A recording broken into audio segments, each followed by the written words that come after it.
Hi బంగారాలు. వేదాగ్ని మీకు daily రావాలంటే నేనేమో వివోస్ గురించి అడగటం లేదు, కేవలం లైకులే అడుగుతున్నాను. 500 లైకులు ఉంటే డైలీ ఇస్తాను. ఇక స్టోరీలోకి వెళ్దాము. వేదాగ్ని పార్ట్ 93. వేగ్నిక అర్థం చేసుకుంది. ఇప్పుడు ఆమెకు దగ్గరగా ఉంటే తనకు ఇబ్బంది అవుతుంది అని అతను దూరంగా ఉండటానికి అతను చేసే ప్రయత్నం ఆమె మనసుకు మెలిపెట్టినట్టు అనిపించింది. వేదని గట్టిగా హక్ చేసుకుని తాను కూడా ప్రశాంతంగా పడుకుంది. ఉదయం మేలుకున్న వేద్ పక్కన వేగ్నికాని చూస్తూ, చి నీ అమ్మ జీవితం, అంతగనం నువ్వు దాని దగ్గరికి పోవద్దురా అని అనుకొని కూడా పిల్లిలా పోయి దాని పక్కలో పడుకున్నావు కదరా వేదవ వేదుగా అని తనకు తాను తిట్టుకొని, దీని దగ్గర అయస్కాంతం ఉంది, అందుకే నేను వచ్చి దీన్ని అతుక్కుంటున్నాను అని వేగ్నికాని నిదట్లో ఉన్నవాడిలా గట్టిగా హగ్ చేసుకుని ఆమె మెడవంపుల్లో మత్తుగా ముద్దులు వేస్తున్నాడు. వేగ్నిక లేస్తుంది అని లేచి కూర్చున్నాడు. రూమ్ చూస్తే వేదిగా, నువ్వు దాని దగ్గరికి పోలేదురా, అదే నీ దగ్గరికి వచ్చింది అని గర్వంగా వేగ్నికాను చూస్తూ, ఏంటి మేడం గారికి ఒక్కరోజు కూడా నేను లేనిది గడవదు అనుకుంటా కదా అని దీరగించాడు. వేగ్నిక లేస్తూ, అవునవును, మీరు లేకుండా ఒక్కరోజు గడవక పిచ్చిదాన్ని అయిపోతూ ఎంత తాగుతున్నానో నాకే తెలియక తాగుతున్నాను, ఆ తాగిన మత్తులో వచ్చి మీ పక్కలో పడుకున్నాను లేండి అని వ్యంగ్యంగా అంటూ వాష్రూంలోకి పోయింది. వేదు బిత్తిరివాడిలా చూస్తూ, అదేంటి నాకే పంచి వేసింది, తాగింది నేను, వెళ్ళలేదు కదా దాని దగ్గరికి అని అనుకుంటుంటే వేద్ సోల్ బాబు పక్కకి వచ్చి, రాత్రి మీరేం చేశారు ఒక్కసారి గుర్తు చేసుకోండి, అది నీకోసం ఎందుకు వచ్చిందో తెలుస్తుంది అని 2 పీకులు పీకిపోయింది. వేద్ మొహమంతా చిట్లించుకుంటూ, ఎటు చూసినా నేనే వీక్గా కనపడుతున్నానా దానికి ఈ విషయంలో అని ముఖాన్ని రెడ్ పెయింట్ వేసుకొని వేగ్నిక వస్తే కోపంగా చూసుకుంటూ వాష్రూంలోకి దూరాడు. వేగ్నిక రెడీ అయ్యి జడ వేసుకుంటే వేగ్నికాను వెనకకు చేరి, ఏంటి నీ దగ్గర నేను వీక్ అనుకుంటున్నావా, అదేమి లేదు, అయినా నీకేం తెలుసు, నేను ఎన్ని డ్రీమ్లతో నిన్ను లాక్ చేస్తే నువ్వు నీ కొడుకు ఇద్దరూ కలిసి నా జీవితాన్ని మొత్తం బుగ్గిపాలు చేశారు కదనే అని బిక్కమొహం వేసుకొని వేగ్నికాని మెడ కొరికేశాడు. వేగ్నిక, వాడేం చేశాడు, ఎప్పుడు వాడిని అనకుండా ఉండరు కదా, నన్ను వాడిని అనకుండా మీకు ఒక్క పూట కూడా గడవదు అని అలకగా అన్నది. ఒసే రాక్షసి, నా ఏజ్ ఎంతనే, 30లోకి కూడా రాకుండానే ఇద్దరిని డౌన్లోడ్ చేసి తమరు మిస్ అయ్యి గ్యాబులు ఇచ్చారు. వాడు పుట్టిన దగ్గర నుంచి రోజు ఏదో ఒక ఘనకార్యం చేయకుండా ప్రశాంతత లేకుండా వాడు చేస్తున్నాడు. నేను నిన్ను తెచ్చుకున్నది బెడ్రూమ్ ఊయలలో ఊగుతూ ఆనందలోకాలలో విహరించటానికి, నాకు బెడ్ ఉయ్యల లేకుండా చేస్తుంది ఎవరు అని కోపంగా అన్నాడు. వేగ్నిక, బెడ్ ఉయ్యాల అస్తమానం ఊగిన కడుపులో తిప్పుతుంది కానీ పదండి, ఆకలి వేస్తుంది, టిఫిన్ చేద్దాము అన్నది. వేదు కొరకొరగా చూస్తూ, నీకు ఇలా కాదే, నీ ముందే నేను ఆ ఊయలలో విహరిస్తాను చూడు అంటూ కసిగా అన్నాడు. వేగ్నిక, నేను లేకుండా మీరొక్కరేనా అంటుంటే వేద్, అది ఒకప్పుడు, అసలు ఆ టేస్ట్ కూడా తెలియనప్పుడు, ఇప్పుడు నీ దగ్గర రకరకాల టేస్ట్లు దొరికాయి కదా, ఏ రెస్టారెంట్లో అలాంటి టేస్ట్లు దొరుకుతాయో ట్రై చేస్తా అంటూ వేగ్నిక బుగ్గ గిల్లి మరీ వెళ్ళాడు. వేగ్నిక ఆశ్చర్యంగా మౌతుని అలానే ఓపెన్ చేసి చూస్తుంటే వేగ్ని సోల్పాప వచ్చి, వాడన్నది చేస్తాడు, నువ్వు ఎలాగూ వాడికి బెడ్ ఉయ్యలకి పనికిరావు, వాడికి నీ అంతటా నువ్వు హ్యాపీ ఇవ్వవు, నీ అంతటా నువ్వు ఏదో ఒకటి చేసుకుంటావు, లేకపోతే నీ కొడుకు చేస్తాడు, వాడు మాత్రం ఎన్ని రోజులు చూస్తాడు, వయసులో ఉన్నాడు, చెప్పాను కదా, ఆ టేస్ట్ తెలిసింది, అది కావాలి అని ఉంది అని, ఇక నువ్వు వాడికి ఊయల రెడీ చేయవే, నువ్వు పాపని సెట్ చేసుకో, ఎందుకంటే కనీసం నువ్వు సెట్ చేసే పాప నీ మాటన్నా వింటుంది అని సోల్ పాప అంటుంటే వేగ్ని, నొర్మి, ఆ బెడ్ ఉయ్యాలలో నేను వాడు తప్ప ఎవరిని ఊగనీయను అంటూ ముఖం కందగడ్డలాగా పెట్టుకొని కిందికి వచ్చింది. వేద్, ద్రోణ ఇద్దరు గార్డెన్లో తిరుగుతూ రుద్రాని చూస్తున్నాడు. వాడి యాటిట్యూడ్ చూసి వేద్ పెదవులు సాగి, అరే ద్రోణ, వాడు పుట్టినప్పుడు ఎక్కడైనా జాతకం చూపించారా అని అన్నాడు. ద్రోణ ఆశ్చర్యపోతూ, అన్నా, నువ్వు ఇలాంటివి నమ్ముతావా అని అన్నాడు. వేద్, నమ్మను, కానీ ఎందుకో రుద్రాన్ని చూస్తుంటే నమ్మాలనిపిస్తుంది.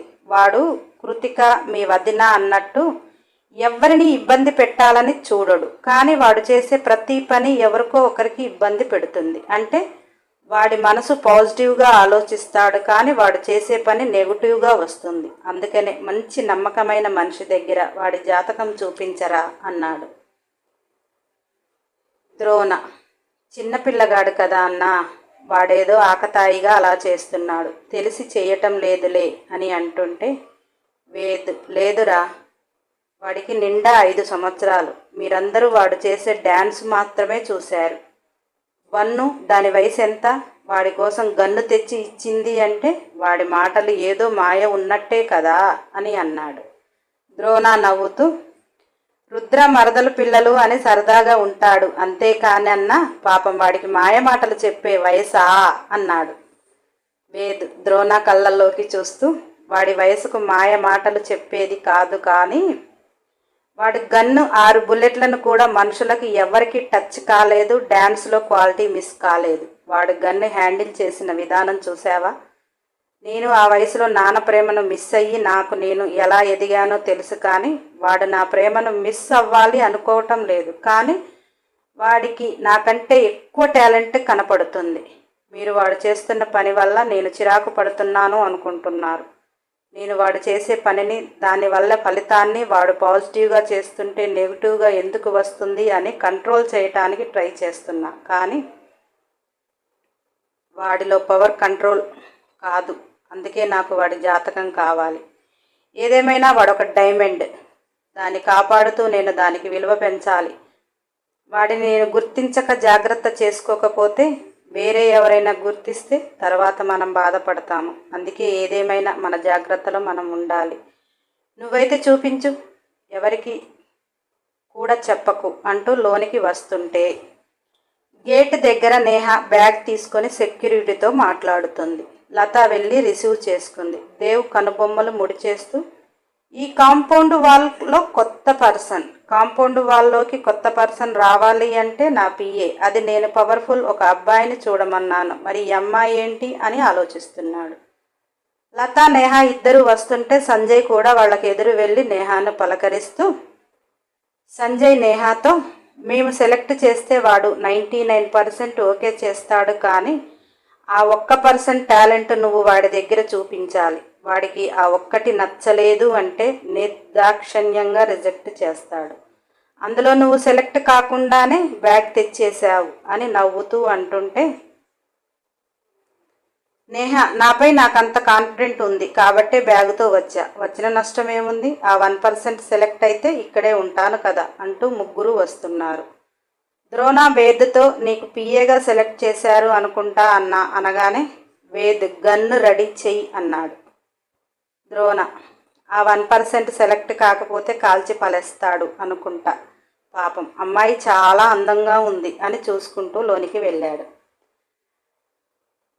వేగ్నిక మెల్లిగా వేద్కి కాఫీ తెస్తుంది. అవినాష్ కూడా నేహాని చూస్తూ వేద్ దగ్గరికి వస్తున్నాడు. వేద్ విల్లాకి ఎదురుగా పెద్ద గార్డెన్లో అందరూ పిల్లలు ఆడుకుంటున్నారు.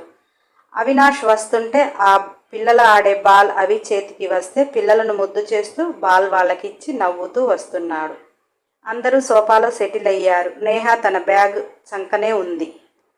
లత, నేను సంజయ్ అన్నయ్య ఓకే చేశాం, నువ్వు కూడా ఒకసారి ఏదైనా అడిగిదే ఉంటే అడుగు అన్నయ్య అన్నది. వేద్ కాఫీ తాగుతూ ద్రోణ కళ్ళల్లోకి చూశాడు. ద్రోణ గన్నును వేద్కి క్యాచ్ వేశాడు. అది అరక్షణం కూడా వేద్ చేతుల్లో లేకుండా నేహ పైకి విసిరేశాడు. నేహ సెకండ్ కూడా మిస్ కాకుండా తన కుడి చేయి బ్యాగ్ మీదే ఉంది అని ఎడమ చేత్తో గన్నును పట్టుకుంది. నేహ గన్ను పట్టుకున్న వెంటనే Ved target Rudra shoot the ball అన్నాడు. టార్గెట్ రుద్ర షూట్ వరకు గట్టిగా పలికాడు. బాల్ని చాలా స్లోగా పలికాడు. ఆ మాటకి అక్కడ ఎవరికి అంత భయపడలేదు, కానీ వేగ్నిక రుద్రాని షూట్ చెయ్యమన్నాడు. వచ్చిన ఆవిడ ఎవరో తెలియదు. తల్లి మనసు ఒక్కసారిగా బయటికి వచ్చింది. నేహ సెకండ్ ఆలోచించకుండా ద్రోణ చేతి నుంచి వేద్ చేతికి, వేద్ చేతిలో నుంచి నేహా చేతికి, Neha target the Rudra shoot ball అన్నది. ఒక్క 4-5 సెకండ్లు కూడా పట్టలేదు. నేహ అక్కడ బాల్తో ఆడుకుంటున్న పిల్లలను చూసింది. వేద్ చెప్పినట్టు ఆ బాల్ రుద్రాకి ఎదురుగా ఉంది. అది వాడు తీసుకోవటానికి వచ్చే లోపున నేహ రుద్రాని ఆమె ఐస్ టార్గెట్ చేస్తే లెఫ్ట్ హ్యాండ్లో ఉన్న గన్ రైట్ హ్యాండ్లోకి తీసుకుంది. బాల్ని నేహ షూట్ చెయ్యగానే వేగ్నిక మొత్తుకున్న సౌండ్కి విల్లాలో ఒక్కసారిగా ప్రతిధ్వనించింది. ఇంతవరకు వేగ్నికాకి అటువంటివి ఇంట్లో ఏమీ లేవు. రుద్ర మీద వేదికి కోపం ఉంది. వాడు నన్ను కృతికను గాయపరిచాడు అని తనపై ఉన్న పిచ్చి ప్రేమతో వాడిని ఏదో చేస్తున్నాడు అనే ఒక పిచ్చి భ్రమలో వేగ్నిక అంత రియాక్ట్ అయింది. వేగ్నిక అరవగానే టక్కున లేచాడు. ఆమె పెదవులు అందుకున్నాడు. వేద్ ద్రోణతో గన్ తేరా అన్నాడు. బాల్ షూట్ చేయటానికి నిన్న తెప్పించింది అని మెసేజ్ పెట్టాడు. ద్రోణ మొదట వేరే గన్ను తీశాడు. ఈరోజు నేహ ప్రాణాలు గాలిలో అనుకున్నాడు. ఫేక్ గన్ తెమ్మన్నాడు అంటే నిన్న బాలు గన్ను ద్రోణాన్ని తెమ్మని వేద్ చెప్పాడు. ద్రోణ పిల్లల కోసం అనుకున్నాడు. ఇంత క్రితం గార్డెన్లో వేద్ రుద్ర గురించి అంటుంటే వాడు ఆడుకోవటానికేమో ఇన్ని తెప్పించాడు అనుకున్నాడు. మరి ఇప్పుడు ఇక్కడికి ఎందుకు తెమ్మంటున్నాడు అర్థం కాలేదు. కానీ వేద్ చెప్పిన మాట తూచా తప్పకుండా పాటిస్తాడు. అలా వేద్ సైగ చేయగానే గన్నిచ్చాడు. అది నేహాకి క్యాచ్ వేశాడు. Target the Rudra shoot the ball. Ball sound తగ్గింది. నేహ ఎవరిని షూట్ చేస్తుందో చూద్దాము అనుకున్నాడు. ఆ గన్ రియల్ గన్కి ఏమీ తీసిపోదు. వేదికి పిఏగా ఉండాలి అంటే బాబుకున్న పవర్లో 10 అన్నా ఉండాలి. యాటిట్యూడ్ పవర్ అనేది వాళ్ళ దగ్గర కూడా. కానీ వేగ్నికాని పిఏగా ఎందుకు ఉంచుకుంటాను అన్నాడు అంటే పాప టచ్ కోసం. 24 అవర్స్ తన టచ్ ఉంటే తన బ్రెయిన్ షార్ప్గా ఉంటుంది అనుకుని వేగ్నిక కోసం ఇన్ని రోజులు ఉన్నాడు. ఇక వేగ్నికాకి తనకు వైఫైలా ఉండే యోగం కనిపించలేదు అని సంజయ్ లత సెలెక్ట్ చేసిన అమ్మాయి ఎంత షార్ప్గా ఉందో చూడటానికి అలా చేశాడు. అది రియల్ గన్నులా ఉండటం వల్ల వేగ్నిక రుద్రాన్ని టార్గెట్ చేసి షూట్ చేయమన్నాడు అని భయంతో అంతలా అరిచింది. ఆమె హార్ట్ వీక్ అయిపోయే టయానికి వేద్ పెదవులు అందుకొని ఆమె గుండె సడిని సరిచేస్తుంటే గార్డెన్లో పిల్లలు గట్టిగా కేకలు వేస్తూ ఆనందాన్ని వ్యక్తం చేస్తున్నారు. పిల్లల నవ్వులు అంతలా ఎందుకు వస్తున్నాయి అంటే బాల్ బరస్ట్ కాగానే అందులో నుంచి చాక్లెట్లు వచ్చాయి. అవి అందరూ తీసుకొని ఆనందంతో కేరింతలు కొడుతున్నారు. ఆ కేరింతలు వేగ్నిక చెవులకు చేరి తన హార్ట్ బీట్ వేదిచ్చే ముద్దుతోటి స్లో అయిపోతుంది. ఇంట్లో ఉన్న వాళ్ళందరూ వేద్ని చూసి వావ్ అంటూ క్లాప్స్ కొడుతుంటే పాప నార్మల్కి వచ్చింది.